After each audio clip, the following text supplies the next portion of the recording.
the state of Washington has been that state's governor since 2013, implementing a bold, progressive vision to tackle climate change, to strengthen working families, and to grow good-paying jobs. Under his leadership, Washington created thousands of clean energy jobs, dramatically expanded voter rights, protected LGBTQ Americans from discrimination, provided affordable health care to over 800,000 Washingtonians, passed reproductive parity for all women, became the first state to stand up to Trump's Muslim ban, and passed historic investments in public schools, teacher pay, and infrastructure. As governor, Washington State has been a beacon of progress. The state has been ranked the best place to work, the #1 economy in the nation, and one of the country's leading states for clean energy. Prior to being elected governor, Jay Inslee served 7 terms in the U.S. House. And if you haven't picked up his book, you'll hear a bit of that history going up against folks like Dick Cheney when it came to the corruption of companies like Enron, buying our politics and setting a very damaging energy policy. Check it out. He also served 2 terms in the Washington State House of Representatives. And he's also a dad, married to his wife for 47 years, 3 sons, I believe, some grandkids, an avid cyclist and hiker. Join me in welcoming Washington Governor Jay Inslee.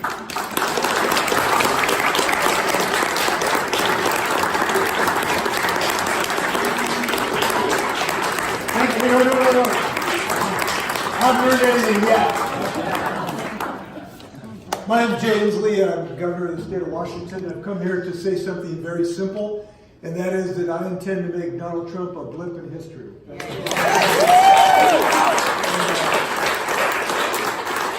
I really am appreciative of this invitation. Dan, thanks for your leadership. I've heard a lot about it. I love your car out there. I'd like to race you with my GM Bolt. Let's do it. I want to thank our sponsorship of our Democratic clubs, but I want to have a particular appreciation for the new Ipswich effort. I'll tell you why. I started my political career in a 63% Republican area. It was an agricultural small town. I was in a town of 3,000. My wife and I are probably the only 2 dedicated Democrats in the whole town. I think the best Democrats are places like Ipswich. Can we have a round of applause for just being so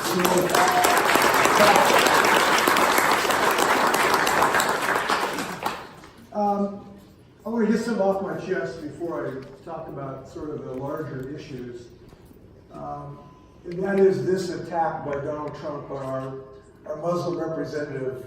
I just want to say it is so galling and angry to me. And I'll tell you why. This is not only an attack on a representative endangering her security, it is an attack on all Muslim Americans. Muslim Americans serving in the U.S. military, Muslim Americans who are teachers, Muslim Americans, many of whom lost their lives in the 9/11 attack. And this is an attack by an extension on all Americans. Because the fundamental genius of America is our recognition that diversity is a strength. And our ability to blend all kinds of faiths and cultures is a fundamental aspect of America. And it is now our obligation to make sure that a man who is so callously cruel in so many different ways, to make sure he is just an aberration, not a continued problem in America. And that is our obligation. I did my little part by speaking out against it today, and it's consistent with things I believed in for some time. I'm proud of a lot of things I've done, but maybe I'm proudest as being the very first governor to stand up against Donald Trump's Muslim ban. I'm very grateful. I wanted to get that off my chest. 2 things I want to talk about tonight that I think are unique in my candidacy. There's a lot of good talent of our Democratic field. It's a very diverse field, a lot of talent. In my opinion, somebody asked me, I'm going to be on Pod Save America tonight, they asked me, what do I think of the other candidates? I said, well, there's 15 of them, great vice presidents. I think there's a lot in this regard. But there's 2 things that are unique about my candidacy, and I think the most important one is that I am the only candidate who has said very, very clearly that defeating climate change has to be the #1 job of the next president. It has to be the first and foremost and paramount obligation of the next president. And the reason is because of the great urgency that has been presented us. We have kicked this can down the road for 3 or 4 decades now. And there is only one more chance to save our kids and our grandkids from a very degraded future. And that is the next presidency. And I know this is a moral certainty. If it is not job one, it will not get done. And I'm telling you this very clearly. If I am giving you this honor, I will make defeating climate change the #1 priority of the United States of America. And that is my pledge to you tonight.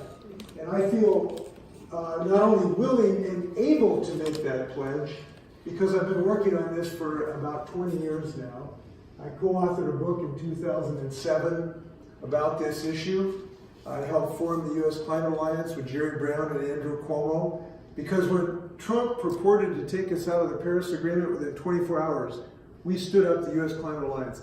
We now have 23 states who are committed to the Paris Agreement. We have shown to the rest of the world that there is intelligent life in the United States of America. And I'm proud of this achievement, and I think this has served me well. Now, why is this such an urgent matter?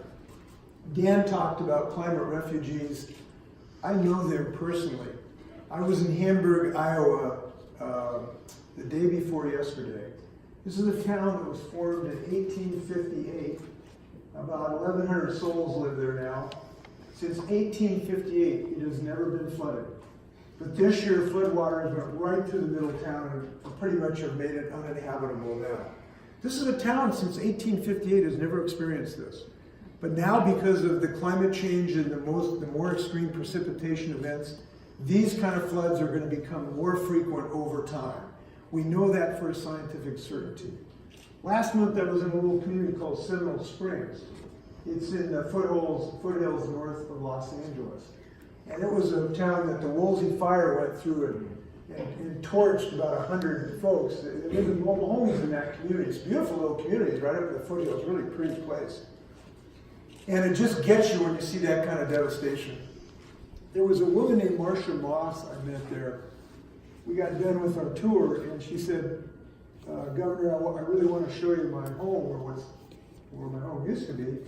And we walked out quite a ways to where her home was. When I got up there, she showed me what her home was. It was just a twisted bunch of melted aluminum from her mobile home. And she said, you know, I've lost everything in my life except 2 things. Number one was this driveway that did not burn in the fire. And she was very proud of it because she had actually built this driveway rock by rock. She put this nice little design in it of these rocks. And she said, I still have the driveway that I built and I'm proud of it. And she said the other thing she had was hope that we were going to do something to prevent these catastrophic fires. And she thanked me for coming because she thought that my visit suggested that there was hope that we were not going to let the planet burn up. And I'm dedicated to give the Marshas of the world hope that we can create a clean energy future and prevent this type of catastrophic loss. We are a better nation than Donald Trump when it comes to defeating climate change. And that's the urgency of this. We know that this is a matter of urgent peril, but we also know this is a moment of great promise because we know we can build a clean energy economy and put millions of people to work. And we know this for sure. Donald Trump is wrong. Wind turbines don't cause cancer, they cause jobs. And we Democrats are going to put people to work all over America in clean energy jobs. That is our destiny.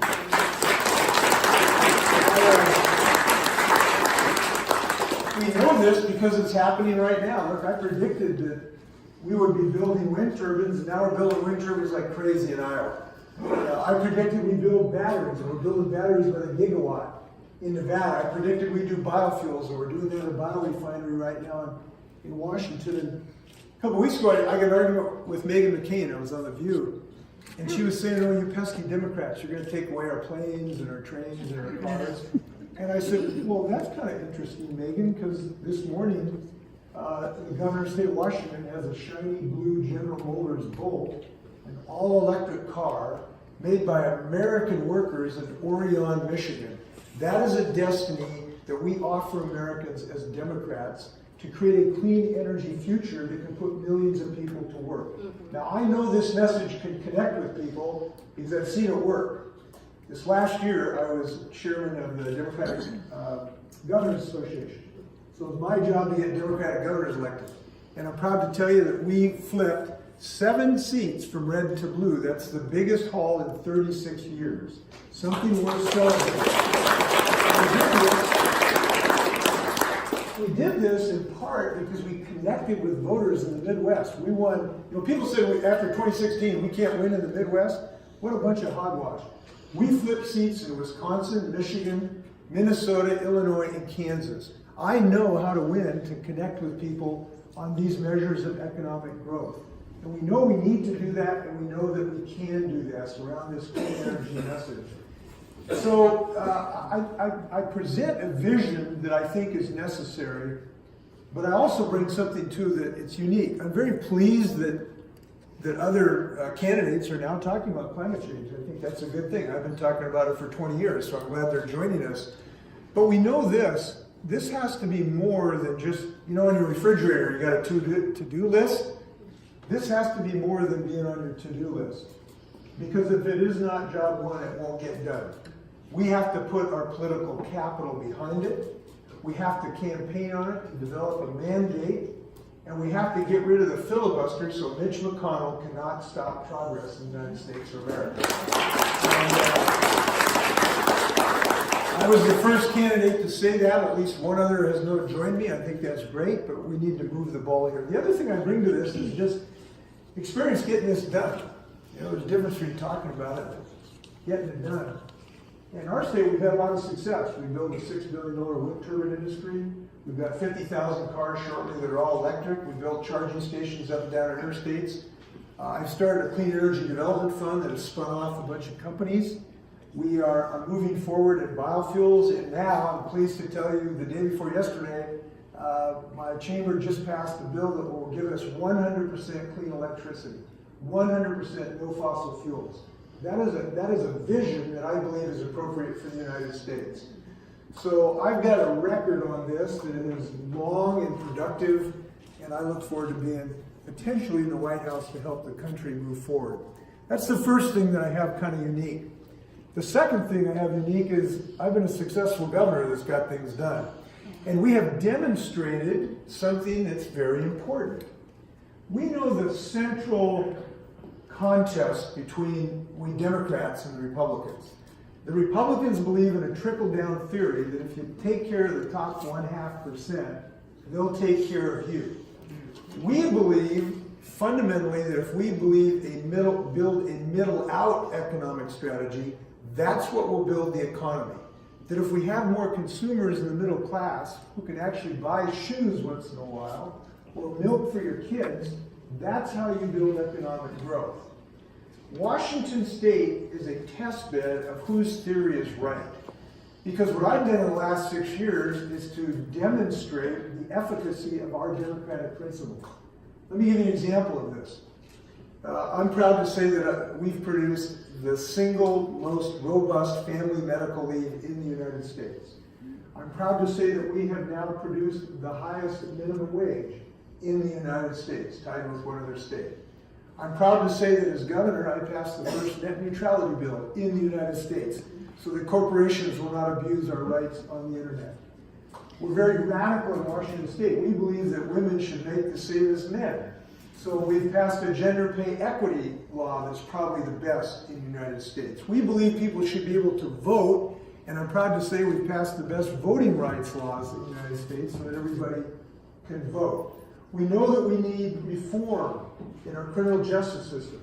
There's been way too much racial disparities, in part because of the drug war.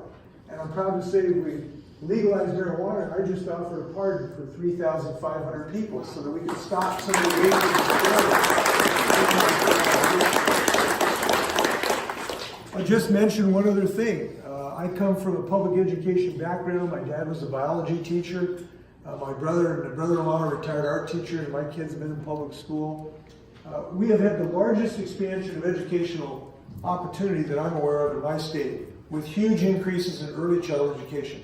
We know getting to those kids at age 3 and 4 is the single best investment, and we've got 8,000 more kids that have that opportunity.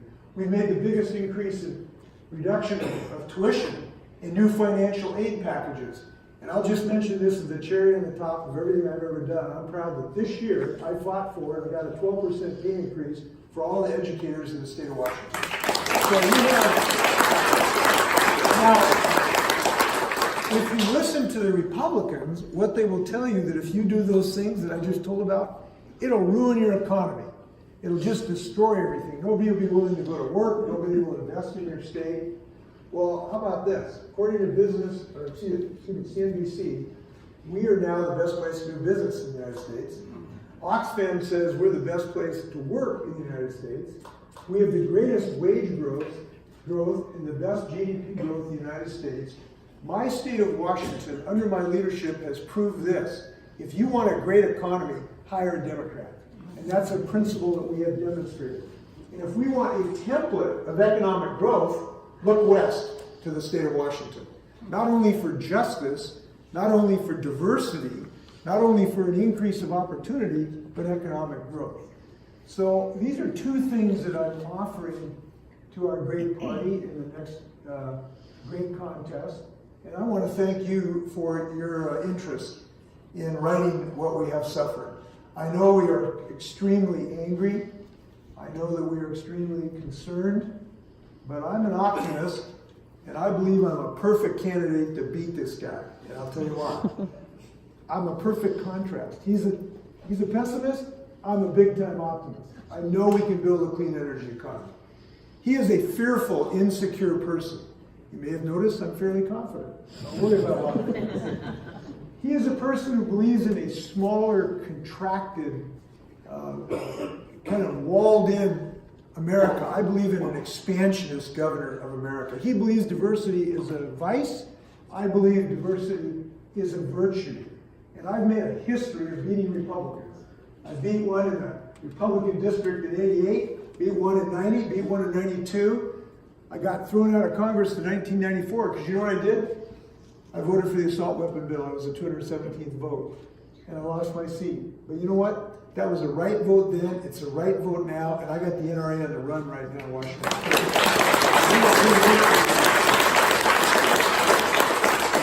So I'm ready for this effort, and I'm looking forward to your gentle criticisms, softball questions, and genius. By the way, I got to tell you, this is the coolest building I have ever been in a political event.